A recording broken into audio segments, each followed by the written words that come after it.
ang saya-saya ng Diba? ate girl ko ngayon sa love life. Naman. Aminin mo. 18 years. With Beba Ma'am. Yun naman yung swerte.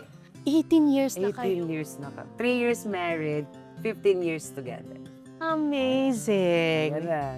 Ito na yung katuparan ng lahat ng mga Yes. pinagdarasal. Oo, ng mga ang hiling ng mga matang nakapikit.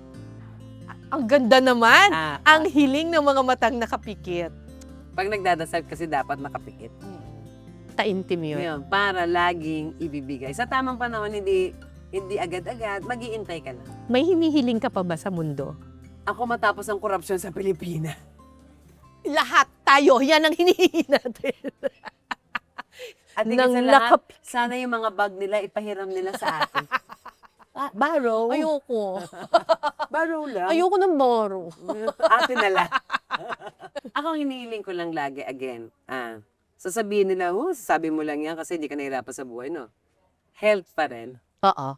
Yung kalakasan namin pamilya, Yes. yung mga staff ko, yung negosyo ko. Kasi ang dami ako natutulong. So, i-continue lang ako. Yun lang. Tsaka lagi lang ako malakas. Kasi pag namatay ako, maraming malulungkot. Hindi, ang maganda sa'yo yung you always try to give back. Oh, yes. Hindi kinikimkim sa sarili. Hindi sinasarili. Hindi Kasi- tayo greedy. Kasi kapag sobra-sobra na yung biniyaya sa'yo, bigay mo na sa Oo iba. naman, hindi mo naman madadala yan, girl. Oo. Ang kwento, pag namatay ka, ang damot yan, dami-daming pera, ang damot. Oo. Pangit, di ba? Lahat tayo, para tayong mga baso na pinupuno ng Panginoon. Yes. Pagpakiramdam mo, nag-overflow na.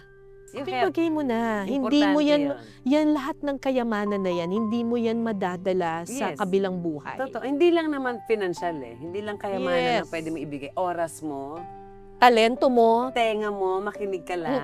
magturo ka, Yes, makinig ka, magbigay ka ng mag-ayos na payo. pagmamahal, Yes, yakap. Yes, minsan nga yung touch lang matters a lot eh. Correct, Yun. correct. So yun lang, marami kang pwedeng ibigay. Yeah. But first, you have to be grateful for what has been given to you. Always, dapat. Oo. Dapat. Kapag ang happiness mo ay marami kang pera, money is infinity. Yeah, walang katapusan. Walang katapusan. Never kang You magiging never maligaya kang kasi magiging maligaya. yes. Yes. Ngayon, kung ang happiness mo is, alam mo Fulfillment, Yes. contentment, Yes. Yan. Kung anong Love. meron ka, Yes. respeto ng ibang tao acceptance, correct. sa'yo. Yes, pagtanggap mo sa sarili mo, madali yun. Tinanong nga ako ng asawa ko Beb, anong gusto mo? Kasi of course, my husband can afford, can Yes, provide. yes.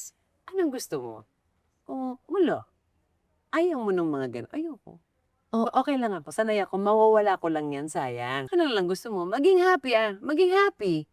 Sabi niya, hirap naman nun. Conversation natin mag-asawa. Sabi ko, no, babe. Pag-gising ko pala sa umaga, the fact na nagising ako at ang katabi kita dyan, Totoo. I'm so happy. I made it. So, meron naman akong another 24 hours to do it. Paglabas ko, meron akong mainit na kape. Happy na ako nun. Because every day is Yes. a gift. Yes. And I cannot control everything. Yes. Every day. So, may Yes. 10% na hindi mo kayang makontrol. But always remember, this 10%, wala siyang reason para ma-steal niya yung joy mo for the day. Magpasalamat sa kung ano ang ibinigay sa iyo ng Panginoon. Yes. Either good or bad, Lord, kaya ko to. Ako lagi kong paalala sa sarili ko, magdasal, Yes. Importante yan. magpasalamat, Yes. at magmalasakit sa kapwa. At maging masaya. Pag pinagsunod-sunod mo yun, magiging masaya ka. True. At magiging maganda ka. Pati ang skin mo mag-radiate, Correct. ikintab ka, wala kang wrinkles. Tapos yun ito yung napansin ko. Pag ganun yung klase ng pagkatao mo, pag may problema ka, ang bilis din ng tulong.